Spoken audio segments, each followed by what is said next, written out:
dans Mon avocat conseil, votre émission, l'émission, et vous le savez, où on évoque certes bien des problématiques, des difficultés, car des difficultés, il y en a toujours, et surtout, là, on ne s'y attend pas. Le sujet d'aujourd'hui, ça intéresse, je pense, tout le monde. Défendre son permis de conduire. Pourquoi? Moi, je vous dirais, de nos jours, plus qu'un droit de défendre son permis de conduire, c'est surtout une obligation. Parce que le permis de conduire, on en a tous besoin. Aujourd'hui, surtout dans nos îles, ne pas avoir de permis de conduire, ça reste très compliqué. Et donc, ce n'est pas seulement le fait de pouvoir, je crois que c'est presque devoir défendre son permis de conduire. Et c'est pour ça qu'aujourd'hui, vous devez avoir ce réflexe. J'ai une difficulté, car les difficultés arrivent toujours. Il y a effectivement tellement de contrôle, et sans forcément être quelqu'un de malhonnête. Je veux dire, exemple, 56 km/h, ça peut arriver. Limité à 50, bon, on essaye de faire attention, c'est pas toujours facile. Il faut être honnête, ça peut arriver à tout le monde, et ça arrive à tout le monde. D'ailleurs, à mon sens, c'est quand même difficile de pas, une fois ou deux dans l'année, j'en sais rien, avoir donc une difficulté. Alors, on le prévoit, de toute façon, il y a des délais, 6 mois par exemple, sans infraction, pour recouvrir les points, etc. C'est prévu par la loi, mais également, la loi prévoit qu'on puisse se défendre. Se défendre, c'est quoi? Ben, c'est savoir contester. Et c'est vrai que parfois, des gens se disent, mais contester, pourquoi déjà? Parce que j'ai commis une infraction, ou du moins je ne me rappelle plus, parce que souvent on reçoit un papier dans la boîte aux lettres. Et puis, comment? Surtout, moi je vous dis toujours, finalement, c'est comme beaucoup de choses dans la vie, et notamment en matière juridique.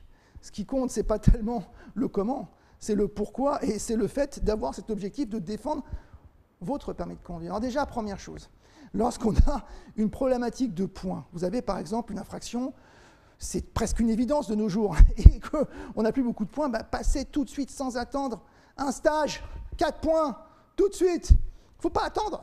On se dit oui, bon, je vais attendre, je vais contester éventuellement, je verrai plus tard. Vous devez, à mon sens en tout cas, envisager justement de passer au travers, non pas des gouttes, mais de faire ce stage de façon à récupérer des points, c'est important, c'est la base. Et puis, il ne faut pas hésiter.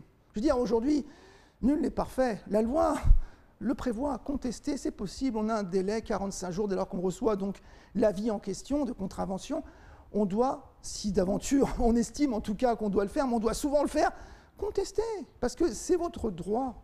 Et c'est vrai que nombre de personnes ont eu des problèmes, ils n'ont pas forcément contesté. Et puis, 3 ans après, lorsqu'on leur dit, écoutez, maintenant vous avez un solde de points nuls, il faut effectivement rendre votre permis de conduire, ils disent, ah bah oui, mais non, mais j'ai des contestations, je ne suis pas tout à fait d'accord, je n'ai pas eu le temps de m'en occuper, mais c'est trop tard, parce que vous savez, une fois que vous avez un permis de points nul, eh bien, vous pouvez effectivement avoir un solde nul et le contester, ça reste compliqué quand même. Le mieux, à mon sens, c'est surtout de prévenir, c'est-à-dire de contester des origines. J'ai 45 jours pour contester. J'ai au contraire une infraction constatée sur le fait. Eh bien, c'est très très simple, je dois contester. Il est évident aujourd'hui, c'est que si je paye la somme qui est demandée, c'est pas seulement que je suis honnête, c'est très bien être honnête, mais si je paye, c'est que je consens. Si je signe au moment où on me dit, voilà, vous avez tel procès-verbal, signez-le, vous dites OK, et je dis rien, bah, quelque part, vous n'avez pas contesté, c'est que vous reconnaissez l'infraction, c'est trop tard. Ça ne veut pas dire qu'il faut faire n'importe quoi, ça veut dire tout simplement qu'il faut défendre vos droits. Et dans ce domaine, défendre votre permis. Ce n'est pas une vie, un permis. Vous savez, beaucoup de gens disent aujourd'hui, le permis, le téléphone, et finalement, on est heureux. Non, n'exagérons rien, c'est vrai que...